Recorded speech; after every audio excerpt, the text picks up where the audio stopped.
CTV News at 6 with Joe Perkins.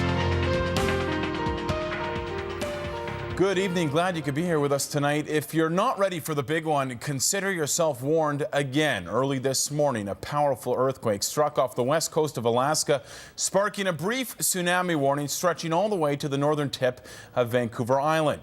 The 7.5 magnitude earthquake struck just after 1 a.m., putting the entire BC coast on advisory. And similar to October, during that last record-setting earthquake, it's come and gone, leaving many Vancouver Islanders feeling lucky. It's becoming a familiar scene for coastal communities. Early this morning, Sitka High School in Alaska opens its doors after an unexpected earthquake. Well, last night at 2 minutes to midnight Alaska Standard Time, there was a magnitude 7.5 earthquake along the west coast of the Alaskan Panhandle, so southeastern Alaska. The powerful quake shook Alaska, Prince Rupert, and parts of the Queen Charlotte Islands. It rocked my house personally. A tsunami warning quickly followed for nearly 1,000 kilometers of coastline stretching from Alaska to the north end of Vancouver Island. An advisory warning of potential undercurrents was also issued for the BC coast all the way to Victoria, where most people were still fast asleep. I had no idea.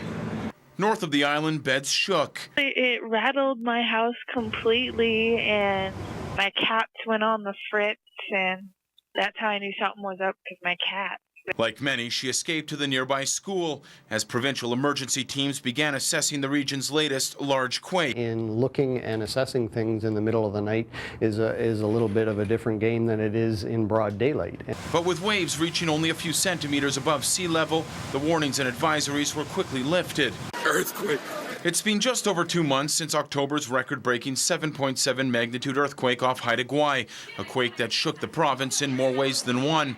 The province vowed to update its alert systems, and by all accounts, this morning the word got out. The October event and this event have been great eye-openers for British Columbians, all of us collectively. Seismologists say October's quake wasn't the big one.